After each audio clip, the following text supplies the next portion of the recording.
हाँ तो my dear students, welcome back to my YouTube channel. और देखिए आज के इस वीडियो हम Rajasthan board mathematics class 12th में हम चैप्टर 4 की मिसलेनियस एक्सरसाइज के क्वेश्चंस हम सोल्व करेंगे। और हम क्वेश्चन नंबर 1 to 10 तक के क्वेश्चंस हम इस वीडियो में लेंगे। तो देखिए इस मिसलेनियस एक्सरसाइज का फर्स्ट क्वेश्चन किस तरह से है, हमें इस दी गई सारणिक का मान यहाँ पर ज्ञात करना है। तो देखिए यहाँ पर दी गई सारणिक क्या है, दी गई सारणिक, और इसको हम डेल्टा ले लेते हैं, मान लेते हैं डेल्टा के इक्वल है और डेल्टा की वैल्यू अब हमें ज्ञात करनी है। तो देखिए सारणिक क्या है, कोस 80 degree minus cos 10 degree sign 80 degree और साइन 10 डिग्री। अब देखिए यहाँ पर हम इस सारणिक का मान किस तरह से ज्ञात करते हैं, क्रॉस मल्टीप्लाई के द्वारा। तो देखिए यहाँ पर क्रॉस मल्टीप्लाई करेंगे, कोस 80 डिग्री इंटू साइन 10 डिग्री और प्लस साइन 80 डिग्री कोस 10 डिग्री। अब देखिए इसकी वैल्यू ज्ञात करने के लिए हम यहाँ पे ट्रिग्नोमेट्री फॉर्मूला अप्लाई करेंगे, साइन ए कोस बी प्लस कोस ए साइन बी। तो वो क्या होता है, साइन ए प्लस बी, और ये हो जाएगा साइन 90 डिग्री, और साइन 90 डिग्री की वैल्यू होती है 1। तो देखिए यहाँ पर कौन सा ऑप्शन करेक्ट है, यहाँ पर ये सेकंड ऑप्शन करेक्ट है। अब देखिए इसके बाद हम देखेंगे नेक्स्ट क्वेश्चन। तो देखिए यहाँ पर क्वेश्चन नंबर सेकंड किस प्रकार से है, हमें यहाँ पर इस सारणिक में प्रथम स्तंभ के क्या ज्ञात करने हैं, सहखंड ज्ञात करने हैं। तो देखिए यदि हम किसी सारणिक के सहखंडों की बात करें तो सहखंड किस तरह से ज्ञात किए जाते हैं, एफ आई जे इक्वल -1 की पावर आई प्लस जे और एम आई जे। तो देखिए यहाँ पर सहखंडों को एफ आई जे से रिप्रेजेंट करते हैं और एम आई जे क्या है, यहाँ पर अवयव ए आई जे के संगत उपसारणिक। अब देखिए यहाँ पर प्रश्न के अनुसार हमें प्रथम स्तंभ के सहखंड ज्ञात करने हैं। तो देखिए प्रथम स्तंभ का पहला अवयव लेते हैं हम 5, A11 इक्वल 5 के संगत सहखंड किससे रिप्रेजेंट करेंगे हम, F11 से। और इस रिलेशन से हमें F11 क्या मिलेगा, देखिए यहाँ I और J की जगह क्या रख देंगे हम, 1 और 1, तो हमें इससे F11 मिल जाएगा। तो यहाँ क्या मिलेगा हमें, M11। और देखिए M11 के लिए क्या करते हैं हम, सारणिक से पहली पंक्ति पहले स्तंभ को हटा देते हैं, तो हमें क्या मिलेगा, -1। अब देखिए यहाँ पर हम इस प्रथम स्तंभ के दूसरे अवयव 3 के संगत सहखंड ज्ञात करेंगे। तो देखिए M21 इक्वल 3 के संगत सहखंड क्या होता है, F21। और देखिए F21 ज्ञात करने के लिए हम क्या करेंगे, यहाँ पर इस प्रतिबंध का यूज करेंगे, और इस प्रतिबंध में हम क्या करेंगे, I की जगह 2 और J की जगह क्या रखेंगे, 1। तो देखिए यहाँ क्या मिलेगा हमें, -M21। तो देखिए यहाँ पर M21 हमें निकालना है उपसारणिक। तो हम क्या करेंगे, M21 के लिए दूसरी पंक्ति और पहले स्तंभ को रिमूव कर देंगे। तो देखिए यहाँ दूसरी पंक्ति पहले स्तंभ को हम रिमूव करें, हटाएं, तो हमें क्या मिलेगा, 20। तो देखिए इस तरह से यहाँ पर प्रथम स्तंभ के संगत सहखंड क्या हुए, -1 और -20, यही है फाइनल आंसर। तो देखिए कौन सा ऑप्शन सही है यहाँ पर, ये ऑप्शन 4th करेक्ट है। अब देखिए इसके बाद हम यहाँ पर नेक्स्ट क्वेश्चन देखेंगे। तो देखिए यहाँ पर क्वेश्चन नंबर 3 किस प्रकार से है, हमें एक सारणिक डेल्टा दी गई है और हमें इस सारणिक का मान ज्ञात करना है। तो देखिए यहाँ पर दी गई सारणिक कौन सी है जिसका हमें मान निकालना है, -2 -4 -6, और दूसरी पंक्ति के एलिमेंट्स हैं -8 -10 और -12। और देखिए तीसरी पंक्ति के कौन कौन से एलिमेंट्स हैं यहाँ पर, एक तो -2 -4 और एक -8। अब देखिए यहाँ पर हमें इस सारणिक का मान निकालना है, तो इसके लिए हम क्या करेंगे, यहाँ पर हम इसमें से कॉमन लेंगे। तो देखिए सबसे पहले हम यहाँ पर देखिए पहली पंक्ति से क्या कॉमन ले सकते हैं, -2 कॉमन ले सकते हैं, क्योंकि देखिए सारणिक में क्या है, पंक्ति वाइज या कॉलम वाइज कॉमन आता है, जबकि मैट्रिक्स में क्या है, कॉमन हर एक एलिमेंट से आता है। तो यहाँ पर देखिए फर्स्ट रो से, पहली पंक्ति से यदि हम -2 कॉमन लें और दूसरी पंक्ति से क्या ले सकते हैं हम यहाँ पर, दूसरी पंक्ति से भी -2 ले सकते हैं और तीसरी पंक्ति से भी हम -2 ले सकते हैं। तो देखिए पहली पंक्ति में क्या बचेगा, 1 2 3, और दूसरी पंक्ति में बचेगा 4 5 6, और यहाँ पर देखिए 1 2 4। और देखिए यहाँ पर क्वेश्चन के अकॉर्डिंग ये सारणी किसके इक्वल है, डेल्टा के इक्वल है। तो यहाँ देखिए डेल्टा क्या है, 1 2 3 4 5 6 1 2 4। तो देखिए यहाँ पर ये वाली सारणी किसके इक्वल आई है, डेल्टा के इक्वल। तो यदि इसे हम सोल्व करें तो देखिए यहाँ कितना आ जाएगा, -8, और ये सारणी किसके इक्वल है, दी गई सारणी के डेल्टा के इक्वल। तो देखिए यहाँ पर यही फाइनल आंसर है। तो इसमें कौन सा ऑप्शन सही होगा, यहाँ पर थर्ड ऑप्शन करेक्ट होगा। अब देखिए इसके बाद हम नेक्स्ट क्वेश्चन देखेंगे। तो देखिए यहाँ पर क्वेश्चन नंबर 4 किस प्रकार से है, हमें एक सारणिक दी गई है और हमें बताना है कि ये सारणिक निम्न में से किसके समान है। तो देखिए यहाँ पर दी गई सारणिक क्या है, दी गई सारणिक मान लेते हैं ये डेल्टा है, 1 0 2 3 -2 -1 2 5 एंड 4। अब देखिए यहाँ इस सारणी को हमें इन चारों में से किसी एक के इक्वल बताना है। तो देखिए यहाँ पर हम एक प्रॉपर्टी यूज करेंगे। सबसे पहले हम इस सारणी की पंक्तियों को स्तंभों में बदल देंगे। तो देखिए पहली पंक्ति को पहला स्तंभ बना दें, दूसरी पंक्ति को हम दूसरा स्तंभ, और तीसरी पंक्ति को बना देते हैं हम तीसरा स्तंभ। तो देखिए सारणिक के मान में कोई परिवर्तन नहीं होगा, क्योंकि सारणिक ए किसके बराबर होती है, सारणिक ए ट्रांसपोज, ये दोनों बराबर होते हैं। तो देखिए इस प्रॉपर्टी के बेसिस पर हम पंक्तियों और स्तंभों को परस्पर आपस में बदल सकते हैं। किसी मैट्रिक्स के संगत सारणिक का मान और उस मैट्रिक्स के ट्रांसपोज के संगत सारणिक का मान बराबर होता है। तो इस प्रॉपर्टी से हम यहाँ पर ऐसा कर सकते हैं। अब देखिए यहाँ पर हम एक ऑपरेशन और लगाएंगे, R1 interchanging bye R3 we get. इससे हम क्या पाएंगे, देखिए हम पाएंगे डेल्टा इक्वल, हम R1 R3 को आपस में हम चेंज कर देंगे। तो देखिए यहाँ पर 2 -1 4, और दूसरी पंक्ति सेम, और पहली पंक्ति क्या बन जाएगी, तीसरी पंक्ति। और देखिए जब हम दो पंक्तियों को परस्पर बदलते हैं तो सारणिक का क्या होता है, चिन्ह बदल जाता है। ये भी एक गुणधर्म है। अब देखिए यहाँ पर हम इस माइनस को बैलेंस करेंगे, और पहले हम चार ऑप्शन देख लेते हैं। ये देखिए यहाँ पर बिल्कुल ये है, थर्ड ऑप्शन के इक्वल है, 2 -1 4 0 -2 5 और 1 3 2। तो देखिए यहाँ पर ये किसके इक्वल आ रही है, दी गई सारणिक इस थर्ड ऑप्शन के इक्वल आ रही है, और यहाँ पर यही ऑप्शन करेक्ट है। अब देखिए इसके बाद हम देखेंगे नेक्स्ट क्वेश्चन। तो देखिए यहाँ पर क्वेश्चन नंबर 5 में हमें क्या करना है, इस सारणिक का मान ज्ञात करना है। तो देखिए दी गई सारणिक किस प्रकार से है, यहाँ पर cos 50 degree, sine 10 degree, sine 50 degree और कोस 10 डिग्री। और देखिए इस तरह का क्वेश्चन हमने जस्ट थोड़ी देर पहले सोल्व किया है।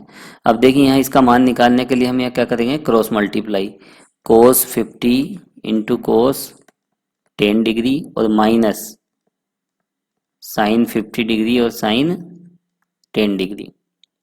तो देखिए यहाँ पर कोस है, कोस बी माइनस साइन है, sine B, that is cos A plus B का फॉर्मूला यहाँ पर अप्लाई होगा, 50 डिग्री प्लस 10 डिग्री। तो ये हो जाएगा कोस 60 डिग्री। और देखिए कोस 60 डिग्री की वैल्यू क्या होती है, हाफ। यही है फाइनल आंसर। तो देखिए कौन सा ऑप्शन करेक्ट है यहाँ पर, सेकंड ऑप्शन। अब देखिए इसके बाद हम जस्ट नेक्स्ट क्वेश्चन देखेंगे। तो देखिए यहाँ पर क्वेश्चन नंबर 6 में हमें इस दी गई सारणिक का मान ज्ञात करना है। तो देखिए यहाँ पर दी गई सारणिक क्या है, दी गई सारणिक, इसको हम मान लेते हैं डेल्टा के इक्वल, और इसका जो पहला कॉलम है वो है 1 1 1, और सेकंड कॉलम के एलिमेंट्स हैं बी सी, सी ए और ए बी, और यहाँ पर है ए into B plus C, B into C plus A और सी इंटू ए प्लस बी। अब देखिए यहाँ पर हमें इस सारणिक का मान ज्ञात करना है, और देखिए यदि हम इसका सीधे ही विस्तार कर दें तो यहाँ पर कैलकुलेशन काफ़ी डिफिकल्ट हो जाएगी। तो देखिए यहाँ पर हम सारणिक के गुणधर्मों का प्रयोग करेंगे, और देखिए कौन सी ऑपरेशन लगाएंगे, C2 changing bye C2 plus C3। तो इससे हमें क्या मिलेगा, we get value of delta equal, पहला कॉलम क्या है 1 1 1, और देखिए यहाँ पर C2 किस तरह से चेंज हो रहा है, C2 प्लस C3। तो देखिए यहाँ इन दोनों कॉलम को यदि हम ऐड करें तो हमें क्या मिलेगा, BC plus A into B plus C, और यहाँ मिलेगा CA plus B into C plus A, और यहाँ मिलेगा AB plus C into A plus B. और देखिए यहाँ थर्ड कॉलम ऐसा ही लिख देंगे हम, same to same, b into C plus A, और यहाँ आ जाएगा c into A plus B. अब देखिए यदि हम दूसरे कॉलम को सोल्व करें तो देखिए यहाँ पर क्या मिलेगा हमें, A B plus B C plus C A, और यहाँ भी क्या मिलेगा, A B plus B C plus C A, और यहाँ भी यही मिल जाएगा। और थर्ड कॉलम में क्या है, ए into B plus C, B into C plus A और सी इंटू ए प्लस बी। अब देखिए यहाँ पर इस सेकंड कॉलम से हम कॉमन ले सकते हैं, A B plus B C plus C A. तो देखिए यहाँ 1 1 1, और यहाँ क्या आ जाएगा 1 1 1, और थर्ड कॉलम ऐसा ही हम लिख देंगे।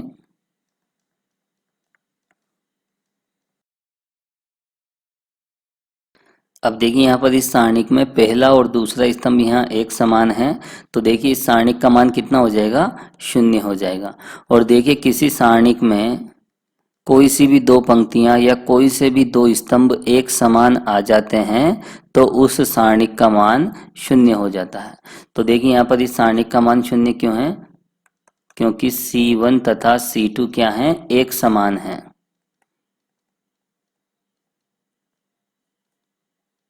आइडेंटिकल है। तो देखिए फाइनल इस सारणिक का मान हमें क्या मिला, 0। यही है फाइनल आंसर। तो देखिए कौन सा ऑप्शन सही है यहाँ पर यह सेकंड ऑप्शन करेक्ट है। अब देखिए इसके बाद हम नेक्स्ट क्वेश्चन देखेंगे। तो देखिए यहाँ पर क्वेश्चन नंबर 7 में हमें इस सारणिक का मान ज्ञात करना है। तो देखिए यहाँ पर दी गई सारणिक क्या है, दी गई सारणिक डेल्टा मान लेते हैं हम, और यह दी गई सारणिक है यहाँ पर 1 ओमेगा की पावर 4 ओमेगा की पावर 8। और देखिए दूसरी पंक्ति के एलिमेंट्स क्या हैं, ओमेगा 4 ओमेगा 8 और 1, और यहाँ तीसरी पंक्ति के एलिमेंट्स हैं यहाँ पर देखिए ओमेगा की पावर 8 1 और ओमेगा की पावर 4। तो देखिए सारणिक का मान हमें ज्ञात करना है, और देखिए यहाँ पर ओमेगा क्या है, इकाई का घनमूल है। और देखिए इकाई के घनमूलों की क्या विशेषता होती है कि एक तो ओमेगा का क्यूब कितना होता है 1। तो देखिए सबसे पहले यहाँ पर हम ये प्रॉपर्टी यूज करें तो देखिए ओमेगा क्यूब की जगह हम क्या लिख सकते हैं, यहाँ पर 1 लिख सकते हैं। तो यहाँ हमें क्या मिलेगा, ओमेगा। अब देखिए यहाँ पर ओमेगा की पावर 8 है, तो यहाँ पर देखिए इसमें 3 का मल्टीपल हम एक तरफ करेंगे तो वो 1 हो जाएगा, और यहाँ कितनी पावर बचेगी 2। और देखिए यहाँ ओमेगा क्यूब 1 हो जाएगा, क्या बच जाएगा ओमेगा। और इसमें से भी देखिए 6 पावर एक तरफ करेंगे तो वो 3 के मल्टीपल में है तो वो 1 हो जाएगी, और यहाँ क्या बचेगी ओमेगा स्क्वायर, और यहाँ पे क्या आ जाएगा 1। इसी प्रकार यहाँ पे देखिए ओमेगा स्क्वायर 1 और ओमेगा। अब देखिए यहाँ पर हम क्या करेंगे, हम यहाँ पर एक प्रॉपर्टी यूज करेंगे, R1 changing bye R1 plus R2 plus R3। तो देखिए इस तरह की ऑपरेशन से सारणिक के मान में कोई परिवर्तन नहीं होता है। तो यहाँ पर देखिए इस प्रॉपर्टी से हमें पहली पंक्ति में कौन कौन से एलिमेंट्स मिलेंगे, 1 प्लस ओमेगा स्क्वायर, और यहाँ भी देखिए यदि हम तीनों पंक्तियों को जोड़ के यहाँ संगत अवयव जोड़ के लिखें तो क्या मिलेगा, 1 + ओमेगा स्क्वायर, और यहाँ भी क्या आ जाएगा, ओमेगा स्क्वायर। अब देखिए यहाँ पर सेकंड पंक्ति हम ऐसी ही लिख देंगे और यहाँ थर्ड पंक्ति में क्या है, ओमेगा स्क्वायर 1 और ओमेगा। अब देखिए इकाई के घनमूल की एक प्रॉपर्टी और होती है, 1 + ओमेगा स्क्वायर, इसकी वैल्यू कितनी होती है, 0। और यहाँ पर दूसरी तीसरी पंक्ति हम ऐसी ही लिख देंगे। तो देखिए यहाँ 0 क्यों हुआ, क्योंकि इकाई के घनमूलों की एक प्रॉपर्टी है 1 + ओमेगा स्क्वायर क्या होता है, 0 होता है। अब देखिए यहाँ पर इस सारणिक की एक पंक्ति के सभी अवयव शून्य हैं, और सारणिक में कोई सी भी पंक्ति हो या फिर कोई सा भी स्तंभ हो, यदि उनके समस्त अवयव शून्य हो जाए तो सारणिक का मान भी क्या हो जाता है, शून्य। और यही है हमारा फाइनल आंसर। तो देखिए यहाँ पर कौन सा ऑप्शन करेक्ट है, यहाँ पर ये फोर्थ ऑप्शन करेक्ट है। अब देखिए इसके बाद हम देखेंगे नेक्स्ट क्वेश्चन। तो देखिए यहाँ पर क्वेश्चन नंबर 8 किस प्रकार से है, हमें यहाँ पर इन सारणिकों में ये रिलेशन दिया गया है और इसके बेसिस पे हमें x की वैल्यू ज्ञात करनी है। तो देखिए यहाँ पर प्रश्न के अनुसार क्या दिया है हमें, 4 1 2 1, इस सारणिक का तो स्क्वायर है और equal to 3 2 1x minus x3 minus 2 1। अब देखिए यहाँ पर इस सारणिक का स्क्वायर, सारणिक कोई सा भी एक नंबर हो सकती है, उसका एक संख्यात्मक मान होता है और यहाँ उसका स्क्वायर दिया गया है। तो देखिए यहाँ कितना आ जाएगा, 4 - 2 का होल स्क्वायर। और यहाँ पर देखिए इसको सोल्व करें तो देखिए क्रॉस मल्टीप्लाई 3x - 2, और देखिए इसको यदि हम सोल्व करें तो यहाँ क्या मिलेगा, x + 6। तो देखिए यहाँ पर 4 = 3x - 2 - x - 6, 4 = 2x - 8। तो देखिए 2x किसके इक्वल मिलेगा, यहाँ पर 8 + 4, तो इससे हमें x की वैल्यू मिल जाएगी 12/2 दैट इज 6। और देखिए यही है फाइनल आंसर। तो देखिए यहाँ पर कौन सा ऑप्शन करेक्ट है, यह फर्स्ट ऑप्शन करेक्ट है। अब देखिए इसके बाद हम नेक्स्ट क्वेश्चन देखेंगे। तो देखिए यहाँ पर क्वेश्चन नंबर 9 किस प्रकार से है, हमें यहाँ पर एक सारणिक दी गई है और इस सारणिक के इन अवयवों के संगत सेकंड इस तरह से दिए गए हैं और हमें बताना है कि इन चारों ऑप्शन में से कौन सा ऑप्शन करेक्ट है। तो देखिए इसके लिए सारणिकों का एक गुणधर्म होता है, वो हमें पता होना चाहिए। यदि किसी सारणिक में किसी पंक्ति के अवयवों को उसी पंक्ति के संगत सहखंडों से गुणा करके जोड़ा जाए तो हमेशा सारणिक का मान मिलता है। और देखिए यदि किसी सारणिक में किसी पंक्ति के अवयवों को किसी अन्य पंक्ति के संगत सहखंडों से गुणा करके जोड़ा जाए तो हमेशा 0 मिलता है। और देखिए ये गुणधर्म स्तंभों के लिए भी लागू होते हैं। अब देखिए यदि हम इन चारों ऑप्शन की बात करें तो देखिए चारों ही ऑप्शन में सेकंड कॉलम के क्या लिए गए हैं, एलिमेंट्स लिए गए हैं, A12 A22 A32, ये क्या हैं, सेकंड कॉलम के एलिमेंट्स। और देखिए इन्हीं के संगत यहाँ पर सेकंड लिए गए हैं, F12 F22 और F32। तो देखिए यहाँ पर सेकंड कॉलम के संगत क्या है, अवयव लिए गए हैं, और देखिए सेकंड कॉलम के ही क्या लिए गए हैं, सहखंड लिए गए हैं, कोफैक्टर्स। तो देखिए यहाँ पर सेकंड कॉलम के अवयव हैं और सेकंड कॉलम के ही सहखंड हैं, अर्थात जिस कॉलम के अवयव हैं उसी कॉलम के संगत सहखंड है। तो हमें क्या मिलना चाहिए, गुणा करके जोड़ने पर सारणिक का मान मिलना चाहिए। तो देखिए यहाँ सारणिक का मान किस में मिल रहा है, केवल ऑप्शन थर्ड में हमें सारणिक का मान मिल रहा है। तो देखिए यही ऑप्शन करेक्ट है। अब देखिए इस क्वेश्चन के बाद हम नेक्स्ट क्वेश्चन देखेंगे। तो देखिए यहाँ पर क्वेश्चन नंबर 10 किस प्रकार से है, हमें एक सारणिक दी गई है और इस सारणिक का मान हमें ज्ञात करना है। तो देखिए यहाँ पर दी गई सारणिक, और देखिए सारणिक को हम डेल्टा के इक्वल ले लेते हैं, delta equal x + y y + z Z plus x. और देखिए यहाँ दूसरी पंक्ति किस तरह से है, जेड एक्स वाई, और ये हो जाएगी तीसरी पंक्ति। अब देखिए सारणिक का मान हमें यहाँ ज्ञात करना है। यदि हम इसका सीधे ही विस्तार करें तो देखिए कैलकुलेशन बहुत ही ज़्यादा यहाँ डिफ़िकल्ट हो जाएगी। तो देखिए यहाँ पर हम सारणिक के गुणधर्मों का हम प्रयोग करेंगे और देखिए यहाँ कौन सी ऑपरेशन हम लगाएंगे, R1 changing bye R1 plus R2 plus R3। तो देखिए इससे हमें क्या मिलेगा, वैल्यू ऑफ डेल्टा इक्वल, देखिए यहाँ पहली पंक्ति को किस तरह से हम चेंज कर रहे हैं, R1 plus R2 plus R3। तो यहाँ पर इन तीनों पंक्तियों के संगत अवयवों को यदि हम जोड़ दें तो हमें क्या मिलेगा, पहली पंक्ति में x plus y plus z plus 2, और देखिए यहाँ भी यही मिलेगा और यहाँ भी सेम मिलेगा।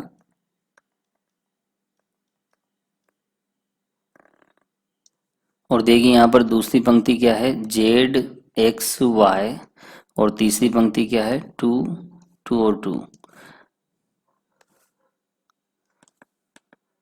अब देखिए यहाँ पर इसमें से हम क्या करेंगे, यहाँ पहली पंक्ति में से हम x plus y plus z plus 2 को हम कॉमन ले लेंगे। तो देखिए पहली पंक्ति से यदि ये कॉमन ले लिया जाए, x plus y plus z plus 2, तो क्या बचेगा यहाँ पर 1 1 1। और देखिए दूसरी पंक्ति क्या है यहाँ पर, जेड एक्स वाई। और देखिए तीसरी पंक्ति से भी 2 कॉमन लिया जा सकता है, तो यहाँ हम क्या कॉमन निकाल लेते हैं, 2 कॉमन निकाल लेते हैं। तो क्या मिलेगा हमें यहाँ 1 1 1। और देखिए यहाँ पहली और तीसरी पंक्ति एक समान है, और सारणिक की जब कोई दो पंक्तियां एक समान हो जाती है, आइडेंटिकल हो जाती है, तो उसकी वैल्यू कितनी होती है, 0। और इसका कारण क्या है, R1 तथा R3 एक समान है। तो देखिए यहाँ पर फाइनल वैल्यू कितनी मिली, दी गई सारणिक की 0। यही है फाइनल रिजल्ट। और यहाँ कौन सा ऑप्शन करेक्ट है, फोर्थ ऑप्शन करेक्ट है। तो देखिए आज के इस वीडियो में हमने मिसलेनियस एक्सरसाइज के क्वेश्चन नंबर 1 से लेकर क्वेश्चन नंबर 10 तक के सभी क्वेश्चन हमने सोल्व कर लिए हैं, और नेक्स्ट वीडियो में हम इसी एक्सरसाइज के आगे के क्वेश्चन हम सोल्व करेंगे। तो आज के इस वीडियो में फिलहाल इतना ही हम देखेंगे, और नेक्स्ट वीडियो में हम फिर मिलेंगे। Thank you so much.